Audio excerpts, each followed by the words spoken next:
caught fapping in school. In the middle of the classroom. He's only monitoring. Using the word fapping is crazy. I'm not gonna lie to you. In 2024, we still fapping. That's what we're saying. Hey, I'm live on Twitch every single Wednesday, Friday, and Sunday. Link is in the description. I better see you there. One side of the room, the people that are sitting in the desks in front of him. Guess what they happen to catch a glimpse of? Yup. Next thing I hear is.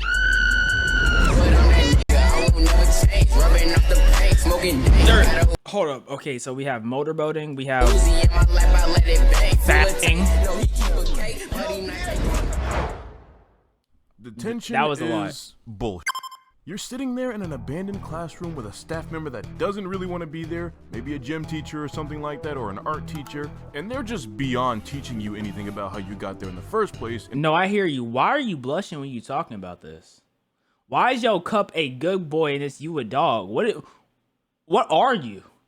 You're confusing me. What's going on here, man? And instead of lecturing you onto the right path, you just have to awkwardly stare.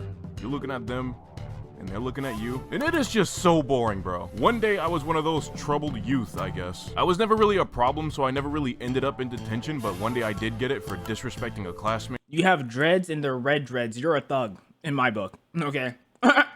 You're a fucking thug, okay, buddy? By which I mean, of course, there was a girl in my class acting like a spoiled bitch, and I told her, yo, you're acting like a spoiled bitch. And I guess my teacher didn't appreciate me telling the truth too much because that's how I ended up in detention. Sitting there, thinking about my mistakes with the other asshole students.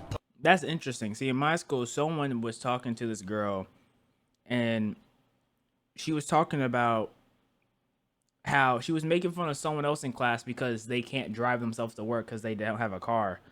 And then everyone in the little group was just thinking, isn't this the same girl who always complains about her dad being dead?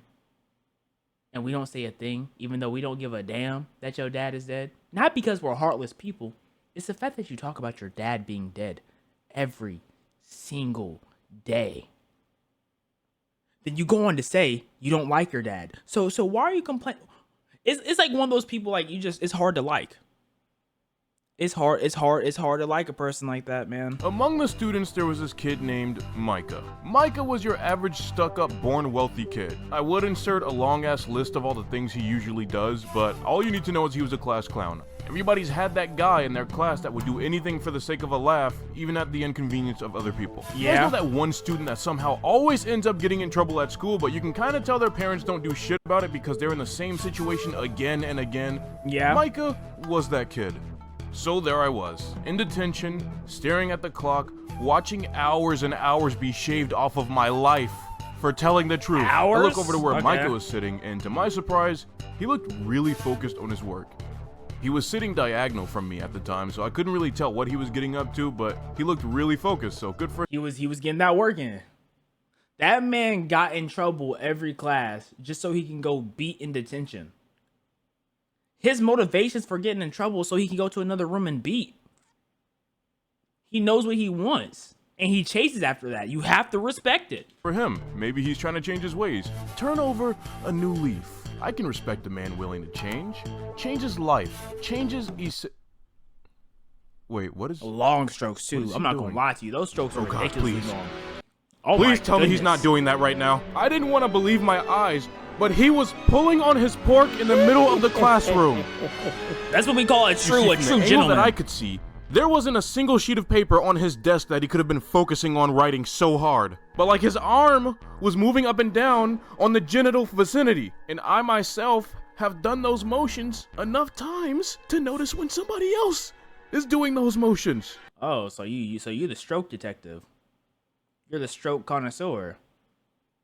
Like, you the stroke executive. What you got going on, bro?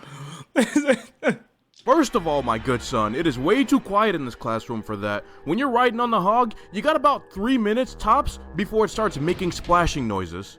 Secondly, school is about to let out in like 4 hours. You really can't wait? But if you, sir, are going to be dumb 4 enough hours is a and long time. disrespectful enough to do this in front of everybody's face, then you must not care about getting caught that badly. So mission objective at this point. Not only am I going to get this asshole caught who's been giving me shit all year, but he's going to get me out of detention in the process. Oh, I'm sitting here like, what are you gonna do about it, bro? Like, you gonna go help him? Like, what do you mean mission? What is your goal in this? Like, you gonna go tickle the sack, let him bust faster? Like, nigga, what are you trying to do? So I pull out some notebook paper, right? The stroke police. Okay, sorry. I always get excited when I think about this. So I pull out some notebook paper. I write down a meticulous and well thought out note. You always get excited when you think about this. Excitement and another man stroking has never been in near the same sentence in my personal lifetime. But hey, you know, people like what they like. To give to the teacher. After I'm done writing it, I get up and ask the teacher if I'm allowed to go to the bathroom. He of course goes, no. You'll go to the bathroom during regularly scheduled bathroom time, and that is not for another 10 minutes. Please take your seat. And I knew he wasn't gonna let me go to the bathroom. That was just an excuse for me to leave the note behind when I left. After I take my seat, he picks up the note and reads it. After reading the note, he balls it up and throws it in the trash, which I'm also fine with. Everything is still going to plan. Oh, he switched that thing too. A bunch of other students looked up as I was walking back to my seat, and guess what they happened to catch a glimpse of? Yup, you guessed it, Micah is still over there stroking and rowing his own boat. Except this time he's put a backpack over himself because, yo, you know, a backpack over it just makes it invisible. And I guess I can't call him a complete idiot because he is looking up to make sure the coast is clear. But here's the problem with that. He's only monitoring one side of the room, the people that are sitting in the desks in front of him. However, there is a whole second side. Wait, so he wasn't even in the back corner? Oh yeah, he an idiot. He a buffoon.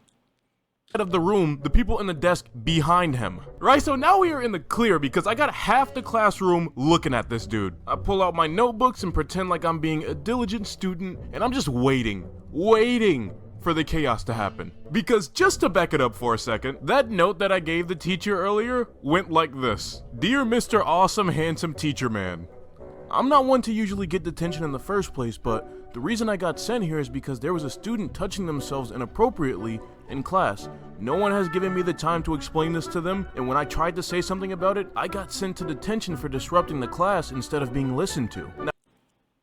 No one's listening to that, bro. You sound like that was a terrible lie. I'm not gonna lie to you, I don't want buddy. to rat out a fellow classmate, but I would like for you to keep your eyes open just in case it happens again, because that would be awful. To this day, the biggest mind fuck I've ever pulled in my life. To this day! Because that was it, bro. I'm not gonna lie to you. You need to fuck some more people's minds, because that was not that clever. I'm not gonna lie to you. I'm not gonna lie to you. That was not that clever. You didn't have to mind fuck him. You can be like, can you look at blank, blank, blank, whatever his name is? I forgot. I think he's blank, blank, blanking. That's all you had to do. What do you... I'm not gonna lie. That was... Guess what? Next thing I hear is... Gym teacher bolts out of his seat. Everybody in the class is like either laughing or screaming right now. I pretend to be caught off guard. I'm like, huh? What happened? Oh, you strike again, do you? You gotta stop doing this, Micah. It's unacceptable. The teacher rushes over to him, grabs him by the back of his neck, and starts pulling him out the classroom. What if he finished right then and there? Like, he's a masochist. As soon as he got manhandled, he couldn't hold back. My fault. Everybody is losing their shit right now. He turns around, looks at me and says, you with the crazy hair, go back to class. Mission f***ing accomplished. Actually, I probably didn't even need to work that hard because they ended up letting all the students go. But at least I got let out first. Still a very glorious day indeed. You didn't have to work that hard in general. You could have just told the truth. You could have just been honest. You didn't have to lie. And you know what my next class was? Lunch. Didn't even have to go back to class immediately. But sadly enough, I didn't really want to eat lunch because we were having hot dogs that day. Moral of the story. I don't know, man. People are just fucking nasty. There was no moral. Not gonna lie to you.